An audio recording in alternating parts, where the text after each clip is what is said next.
The first human settlement in Chengdu was built 4,500 years ago, so there must be some treasures buried here for thousands of years. In 2001, a gold foil was unearthed at Chengdu's Jingsha site. 可能不是一件，可能是几件。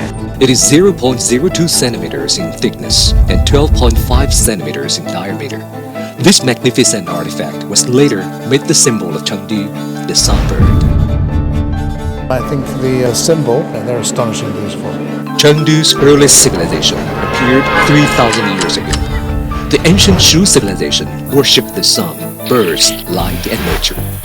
All the 5 great ancient civilizations in the world worshipped the sun. It dictated the life of the ancient Shu people and their worldview. 像成都菜也从那个地方开始兴起，金沙是成都的 DNA。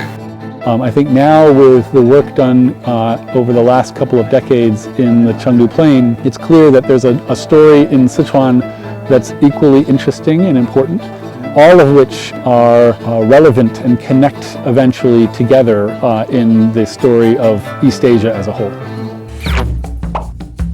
The ancient Chinese thought rhinoceros could separate water while swimming. That must be how Li Bing and his son were inspired to build the Dujiangyan Irrigation System by separating the Ming River in 256 BC, which is the world's oldest and only irrigation system that is still functioning without a dam. 你看很多工程，关上50年，关上100年就不得了了。对。这个工程居然关了2000多年。 It is said that Li Bing made 5 stone rhinoceros around Chengdu. Only this one was unearthed after 2 millennia. Entrer dans un musée, c'est rentrer dans une civilisation. En fait, c'est aussi un voyage dans le temps. In 141 BC, Wenweng, the governor of Chengdu, set up the first official school in China, Wenweng Shishi School. It was like a cultural cradle that nurtured Chengdu into one of the most cultured regions in China.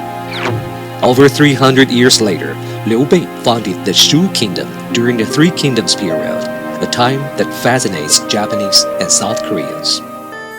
Most of Japanese know many stories about China, Chinese old ancient stories, especially 삼국시대. 우리 한국 사람으로서 우리 한국 전통복을 입고 이렇게 가는 것들을 아주 기쁘게 생각합니다.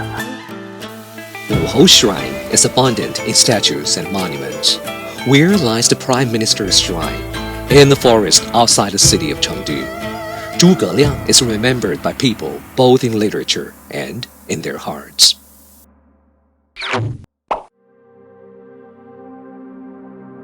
Over 5 centuries later, after Zhuge Liang's death, in the spring of 760 AD, Du Fu settled in the west of Chengdu and built his little thatched cottage. And he just has this simple and peaceful life for 3 years, writing about 240 poems. This should be only played in the heaven. How lucky if you're here on the earth. Do you enjoy this poem? It's beautiful. Jiaozi, regarded as the first paper currency in history, made its debut in Chengdu, the origin of Silk Road in 1024. Starting from the east, this soft currency has connected the world at east. Chengdu dares to innovate. Chengdu remains the city as depicted in Du Fu's poems. Music still lingers in the city. Shu embroidery and Shu brocade still dress up the city. Sichuan opera continues to tell the ups and downs.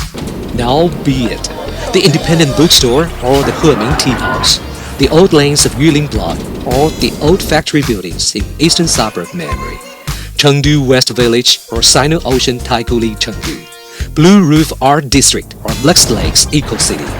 They are all witnesses to Chengdu's 4,500-year-old history and its promising future. Chengdu's 4,500 years history is only but one thing of the Earth's 4.5 billion-year-old history, but it puts up a very good show that attracts and engages people. When the sun rises, people are woken up by the yearning for Chengdu's life aesthetics.